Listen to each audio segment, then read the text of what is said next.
proceedings and determination not only gave comfort to the doubtful, but also restored faith in our electoral and judicial institutions.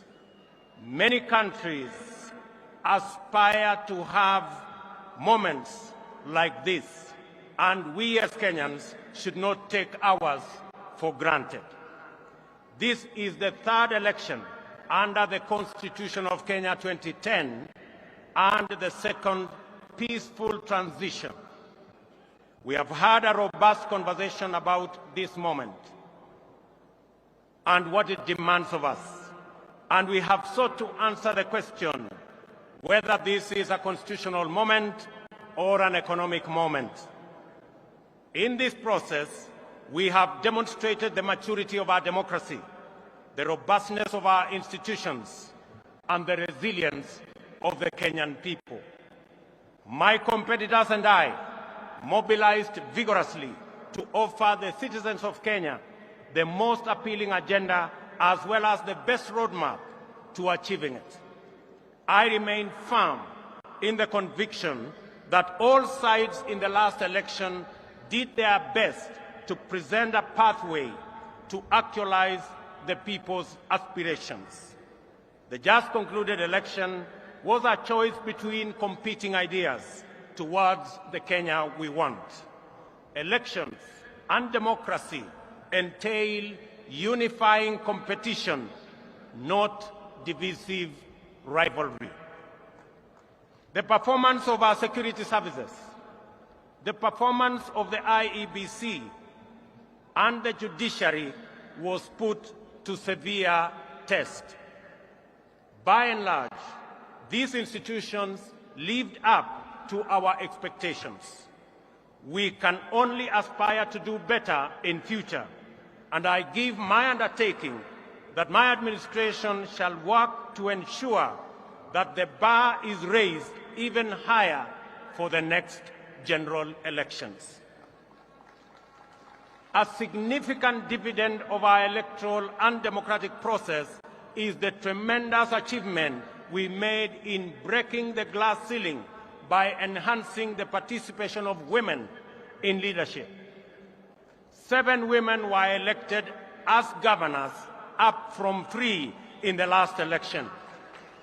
29 women were elected as members of the National Assembly, up from 23 in 2017. 7 women deputy governors and 3 women senators were elected as well. It is very clear that this election had many winners, far exceeding those who were actually elected. By far,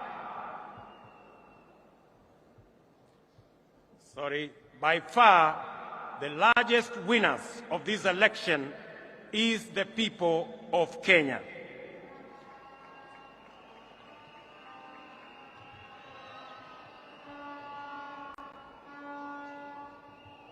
We have done well as a nation. We have blazed the trail in an increasingly challenging environment where democracy is consistently on trial. We have come a long way in our nation's journey to freedom, and going by our most recent performance in these elections, we conclude in confidence that we are almost home. Allow me, ladies and gentlemen, to single out the Independent Electoral and Boundaries Commission for special commendation for the courage to do the right thing under exceptionally challenging circumstances. As an institution, they have set a new standard in public service that is uncompromising, professional, and exemplary, while raising the bar of integrity of our public officials and public institutions. It is appropriate to single out for special mention the chair of the IEBC, Wafula Chebukati, for standing firm resisting bribery, resisting intimidation, and resisting blackmail, and doing the right thing. It is also appropriate to celebrate our judiciary for sustaining its tradition of boldly giving much-needed guidance, especially in allaying post-election anxieties and resolving grievances in a sensitive, credible, and authoritative manner. Judiciary's articulation of the aspirations and standards enshrined in the Constitution has deepened our democracy and institutionalized our rule of law. Our judiciary is now, without a doubt, Kenya's biggest constitutional dividend. The judiciary has successfully arbitrated 3 election disputes and defended the nation against formidable onslaughts on our Constitution. Our judiciary has demonstrated transparency in its proceedings and decision-making, thereby consolidating its independence, authority, and legitimacy. I also take this opportunity to say a special word of appreciation to our security services for a commendable job at a critical moment in our nation. Their services and heroic sacrifices they have made beyond the call of duty has kept our nation safe. I am aware that our uniformed services effectively resisted concerted attempts to foment unrest and subvert the will of the people. My special commendation also goes to all our candidates who contested various positions. Their participation enhanced competition and enriched public debate that underpins democratic choice. Special recognition goes to my worthy competitor and friend, the Honorable Raila Amolo Odinga, and his running mate, the Honorable Martha Wangari Karua, and all the other candidates who mounted a vigorous and determined campaign. I assure them that their supporters will be my constituents. I will work with all Kenyans, irrespective of who they voted for.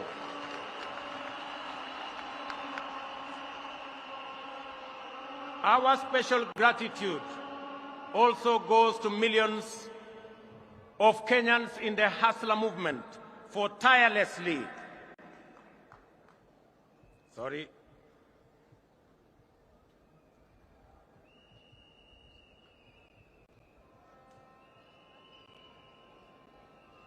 Very good. Very good. Our special gratitude also goes to millions of Kenyans in the Hustler movement for tirelessly mobilizing for the campaign. Mobilizers and those who contributed whatever they could in whatever form to keep the movement going. I also appreciate our religious community and institutions for their support, their prayers, and encouragement. I commend the Church in particular, and in equal measure the Islamic religious leadership, for their considerable support to us and our campaign. We also appreciate them for continuously exploring avenues for interfaith understanding and solidarity, which have gone a long way to enhance tolerance and cohesion in Kenya. Faith-based institutions continue to play a noble and indispensable role in our communities, and I commit that we will enhance our partnership, build on our collaboration, and enhance our support to them. At this juncture, it is important for me to speak directly to the youth, and especially those who participated in one way or another in the election campaigns. I commend you for resisting pressure and enticement to be misused as agents of conflict and disruption during the electioneering period. I also congratulate those who went out to seek various roles within campaigns and elections, thus playing their part in keeping Kenya's democracy robust. Even if your candidate did not win, your participation in the activities of our political parties, campaigns and elections is the beginning of political internship. My political journey similarly began as a young campaign volunteer, fresh out of university in 1992. Your experience and lessons learned should form the basis for your leadership journey going into the future. We have all therefore emerged out of this contest stronger, more united, and alive to the issues that are common to all of us. We should remain conscious that we have all been elected to work together in ensuring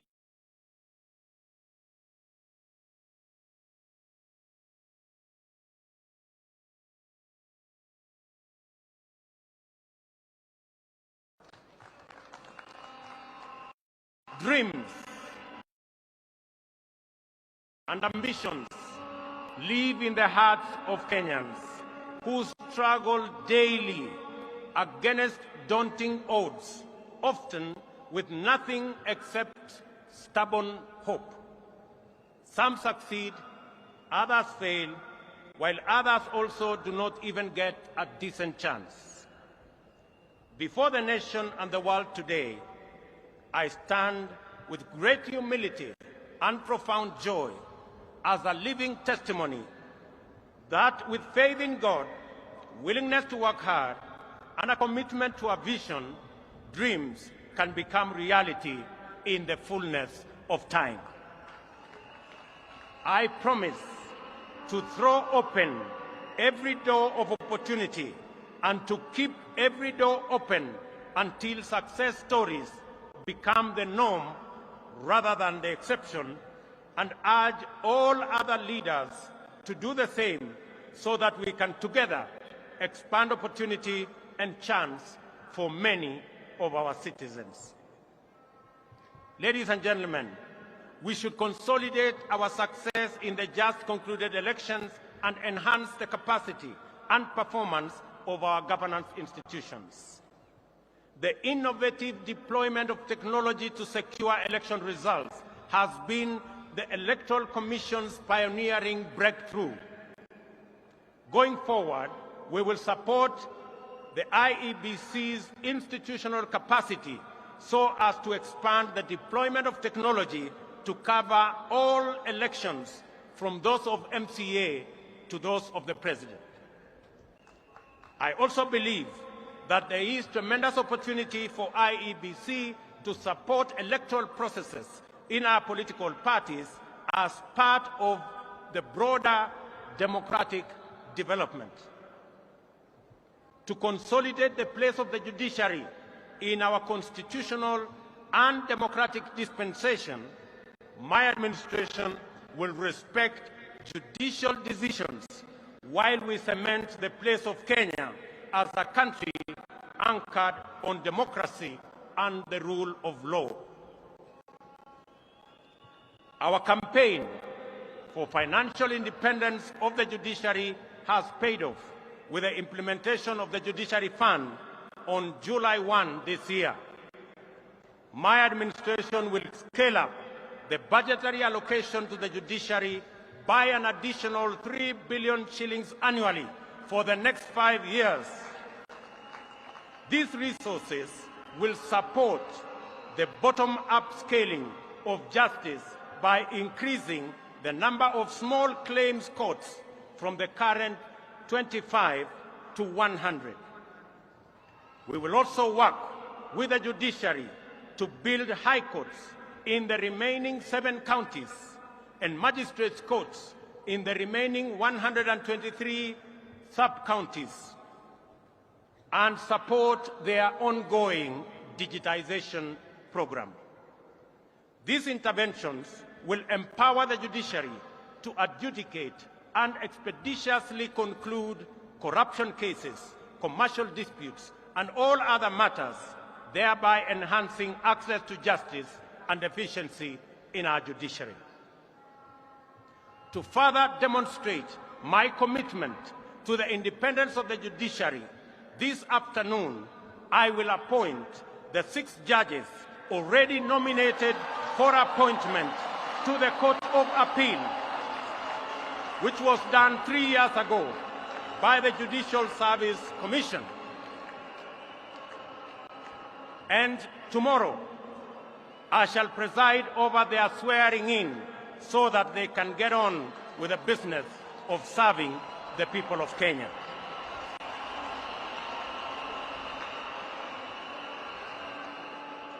As required by Article 245 of the Constitution, the Inspector General of Police is mandated to exercise independent command over the National Police Service.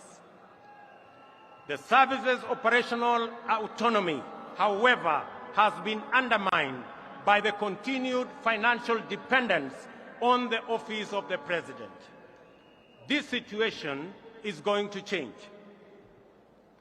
As I address you,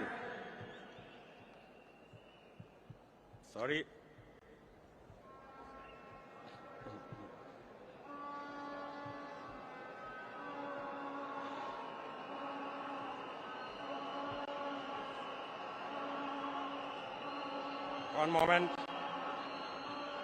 Good. There we are.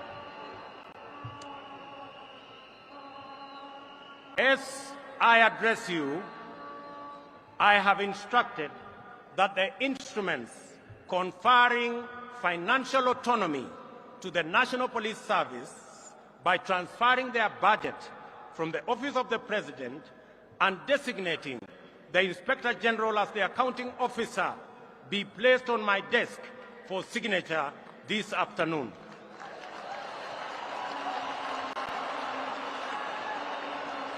Financial independence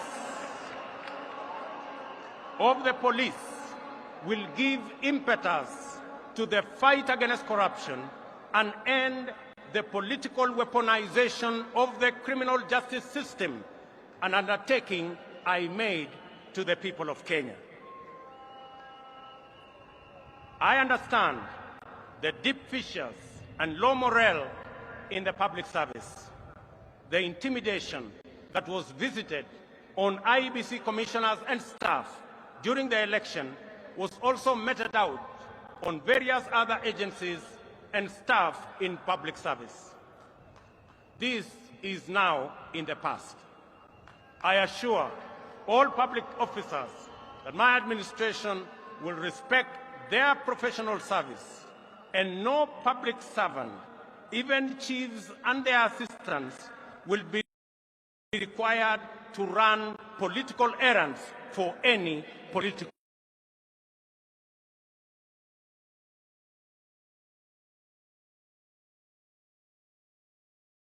of the people of Kenya, and we have been working continuously on the measures to bring down the cost of living. Our people are confronted daily with increasingly unaffordable prices, especially food and transport. In our economic forums across the country, during the campaign, citizens consistently shared their anxiety, their pain, and their fury on this matter. It therefore calls on us for urgent and decisive resolution. The interventions in place have not borne any fruit. On fuel subsidy alone, the taxpayers have spent a whopping 144 billion, 60 billion in the last 4 months alone. If the subsidy continues to the end of the financial year, it will cost taxpayers 280 billion, equivalent to the entire national government development budget. Additionally, there was an attempt to subsidize unga in the run-up to the election, a program that cobbled up 7 billion in 1 month.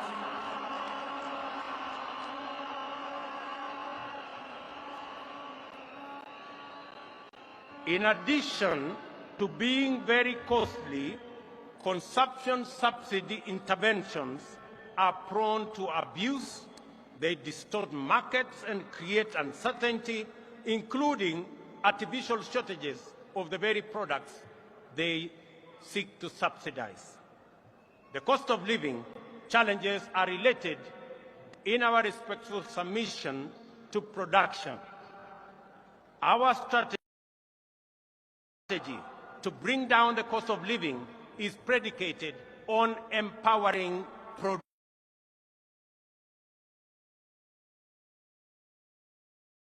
Our priority intervention, therefore, is to make fertilizer, good quality seed, and other agricultural inputs affordable and available.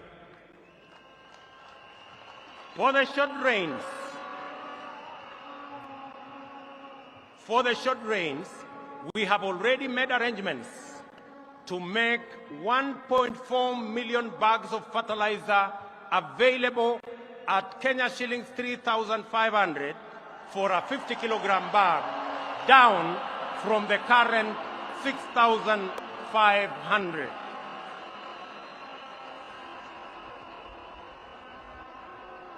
This fertilizer will be available from next week. I appeal to county governments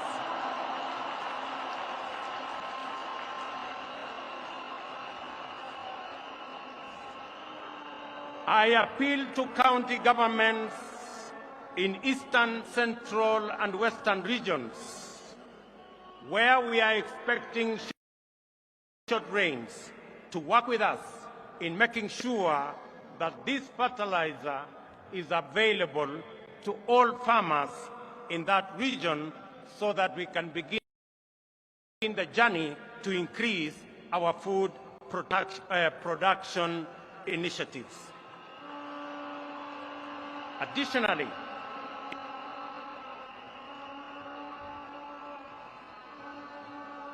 Additionally, to cushion tea farmers, we have made arrangements with KTDA to immediately supply tea farmers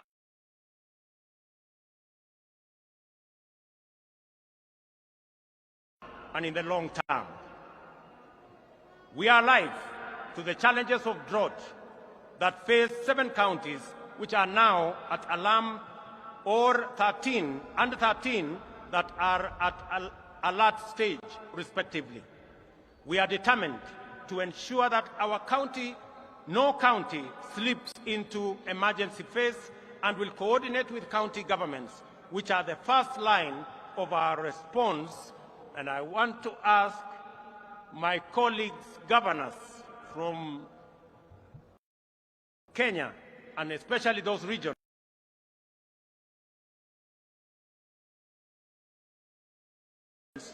to work with us in this endeavor. We are mobilizing resources to reverse this situation. Our goal is not just to provide relief and recovery to restore the situation, but to invest and unblock the huge economic potential of rangelands that constitute 2/3 of our country.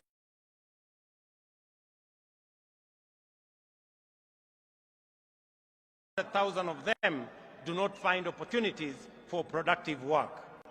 Moreover, our young people in cities and towns face very hostile environments, many times treated as a nuisance and their hassles criminalized. Those who seek to set up formal businesses are faced with a bureaucratic monster that is multiple licenses. Our immediate agenda is to create a favorable business and enterprise environment, decriminalize livelihoods, and support people in the informal sector to organize themselves into stable, viable, and credit-worthy business entities. This is the essence of the bottom-up economic model, which creates a path for traders and entrepreneurs to build linkages, experience safety, and enjoy security as they go about their enterprises. We will work with county governments to create frameworks that provide secure trading places in our cities and in our towns. We have committed specifically in the city of Nairobi to work with the county government of Nairobi to build an additional 20 markets in the city of Nairobi alone as we work with other counties to achieve their plans. Financial inclusion and access to credit are critical in addressing the fundamental factors of cost of living, job creation, and the people's well-being. We shall take measures to drive down the cost of credit. Our starting point is to shift the Credit Reference Bureau framework from its current practice of arbitrary, punitive, all-or-nothing blacklisting of borrowers, which denies borrowers credit. We will work with credit reference bureaus on a new system of credit score rating that provides borrowers with an opportunity to manage their credit worthiness. This will eliminate the culture of blacklisting. In our engagements, traders also complain about the onerous burden involved in cash transactions exceeding 1 million. Many have reverted to storing money under their mattresses at great risk, which is clearly not the intention of the anti-money laundering regulations. While we remain fully committed to mitigating this risk, we believe that there is scope to make compliance. Very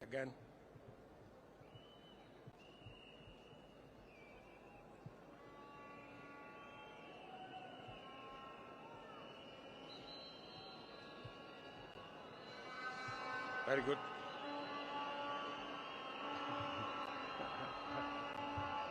While we remain fully committed to mitigating this risk, we believe there is scope to make compliance less burdensome on genuine business transactions.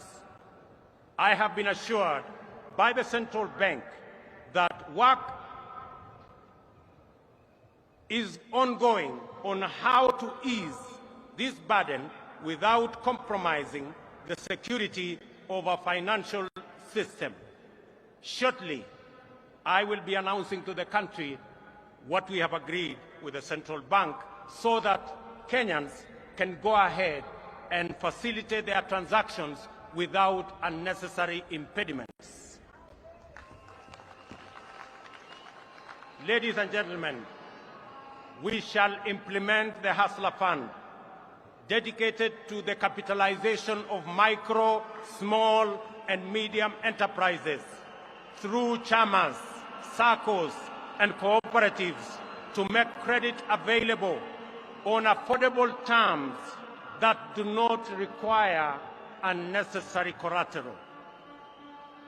To implement all these interventions, we shall establish a Ministry of Cooperatives and SME Development mandated to ensure that every small business has secure property rights access to finance,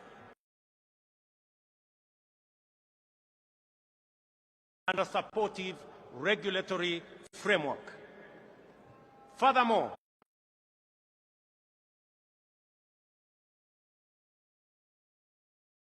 supply standardized products for our housing program. We will leverage on our competitive advantage in the leather and textile industry to roll out our labor-intensive agro-processing industrialization program. This will start in Naivasha Industrial Park and Dongo Kundu Industrial Park. This afternoon, I will be issuing instructions for clearing of goods and other attendant operational issues to revert to the Port of Mombasa, as I made a commitment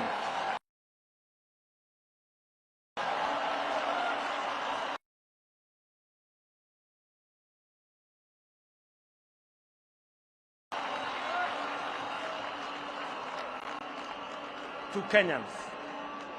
This will restore thousands of jobs in the city in pending bills for goods and services supplied to government. Clearly, we are living beyond our means. This situation must be corrected. I am aware that many individuals, families, and their businesses have been driven to ruin and forced to shut down over government unpaid bills. We shall give priority to the expeditious resolution of our pending bills so that the government can meet its obligation and facilitate better economic performance. In the coming weeks, we shall advise government creditors on the mechanisms for the resolution of their outstanding payments. We are committed to ensuring that they are paid in the shortest time possible. Additionally, we urgently need to expand our tax base. Our job creation agenda and the capitalization of our SMEs will go a long way in broadening our tax bracket. We will make KRA more professional, efficient, responsive, and people-friendly. I urge taxpayers to respond by undertaking their patriotic duty and pay their taxes. In furtherance to this, oversight institutions such as the Auditor General and the Controller of Budget will be adequately funded to execute their mandates. On the matter of gender parity, I am committed to the two-thirds gender rule as enshrined in our Constitution. We will work with Parliament to fast-track various legislative proposals and establish a framework that will resolve this matter expeditiously, as I promised in our manifesto. The participation of women in our governance does not make us lesser, it makes us greater. And their role can no longer be nominal, it must be substantive. Ladies and gentlemen, our health agenda is premised on fundamental reform in the way health is financed and provided. We shall reform the National Insurance Fund to make it a social health insurance provider, improve procurement of medical supplies, deploy an integrated, state-of-the-art health information system, and most importantly, provide adequate human resources at all levels. Contributions to the National Hospital Insurance Fund will now be graduated and will depend on people's income. There is a robust conversation, ladies and gentlemen, in the country on education, and in particular, the implementation of CBC curriculum. Public participation is critical in this matter. I will establish an education reform task force in the presidency, which will be launched in the coming weeks. It will collect views from all players in line with the constitutional demand of public participation, and we are particularly alive to the anxieties of parents on the twin transition of the last 844 class and the first CBC class in January next year. I assure all that there will be a solution to the matter before then.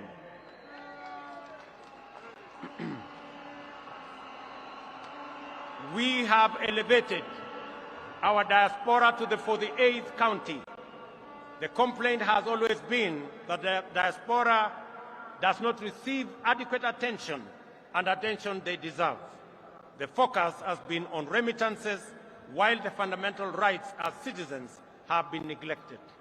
To correct this oversight, I pledge to elevate diaspora to a ministry level, strengthen diaspora services in all embassies, work with Parliament to set up a committee that will exclusively deal with diaspora issues, and set up a mechanism for public participation by Kenyans living in diaspora. Equally, I will work closely with the IEBC to expand and enhance diaspora participation in all our elections. Ladies and gentlemen, devolution and sharing of power and resources is not just a national value, but a principle of governance in our Constitution, but it also is the crown jewel of our constitutional dispensation and the proudest achievement of the citizens of the Republic of Kenya. Part of our country has experienced the positive impact of this invaluable institution, and Kenyans yearn for better performance of all our devolved units. One of the best ways of accelerating national development is through collaboration with county governments. As Deputy President, I witnessed firsthand the tremendous potential of intergovernmental synergy and look forward to scaling up our capacity to harness these bountiful possibilities. Because of this realization, I have no hesitation in accelerating the transfer of outstanding functions to counties together with the attendant resources. To promote budget efficiency and minimize disruptions and delays in devolved service delivery, my administration commits to take necessary measures to secure the timely disbursement of revenues allocated to county governments. The success of devolution depends on sound intergovernmental relations. There is a template which incorporates lessons from successes as well as failures in past engagements, and we stand a stronger chance of making devolution work better. Kenya will continue, ladies and gentlemen, to be a dedicated partner to peace, security, and prosperity of East Africa region. We look forward to deepening our integration. We welcome our newest member, the DRC, whose entry now extends our region from the Indian Ocean to the Atlantic. Kenya is fully committed to the implementation of the East African Community Treaty and its protocols of free movement of people, goods, and services. Equally important is our commitment to the full actualization of the Africa Continental Free Trade Area. Ladies and gentlemen, Kenya will continue playing its role in international diplomacy at the bilateral and multilateral levels, appreciating that we are host to major international agencies, including the United Nations. I commit on the peace initiatives in our country, in our region, including both in Ethiopia and in the Great Lakes region, I have asked my elder brother, President Uhuru Kenyatta, who has done commendable engagement with those regions, and he has graciously agreed to continue chairing those discussions on behalf of the people of Kenya. I have committed that the government of Kenya, and myself in particular, will support those initiatives that will be chaired by President Uhuru Kenyatta. And I want to thank you, Your Excellency, for graciously agreeing to support us and to help me in those interventions.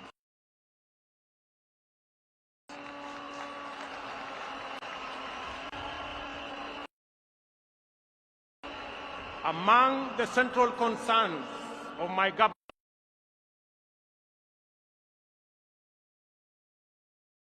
global heating levels below the 1.5 Celsius, help those in need and end addiction to fossil fuels. Africa has the opportunity to lead the world. We have immense potential for renewable energy.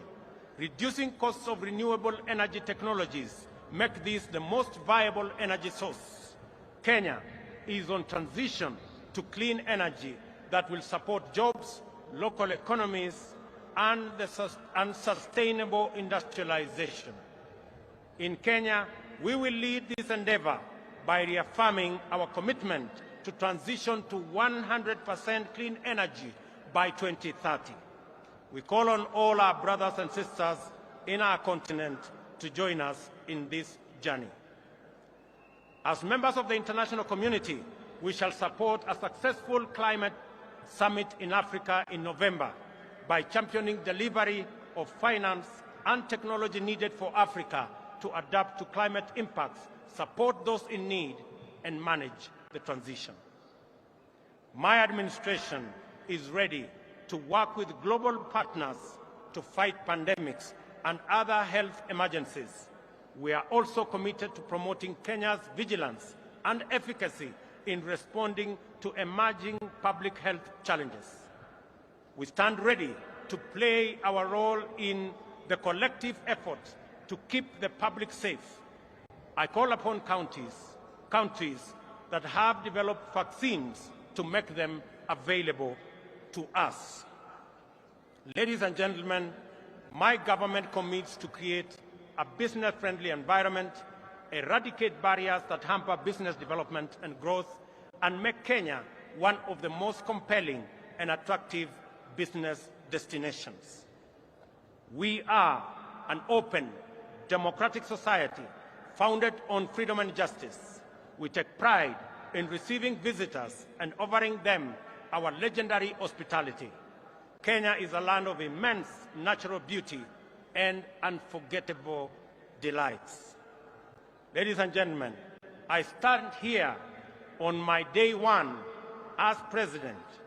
I make a commitment that in the days ahead, I will make pronouncements that are going to better define the trajectory of my administration. I promise to make every Kenyan proud and to ensure the economic well-being of all of us. Without exception, ladies and gentlemen, I want to thank you for being patient with us, and I want to commit that I will work hard for all the people of Kenya, irrespective of who or how they voted. I also promise to work with all the leaders, young and old, present, retired, and coming, so that we can build one nation and harness every talent, every effort, all energies in driving our republic forward. I make my commitment to all those who have served in government, that their place in our nation will be secured.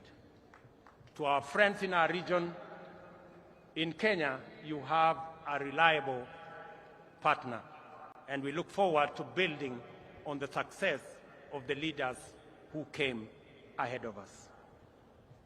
God bless you. God bless Kenya. May the very good Lord bless all of us. Asanteni sana na Mungu awabariki.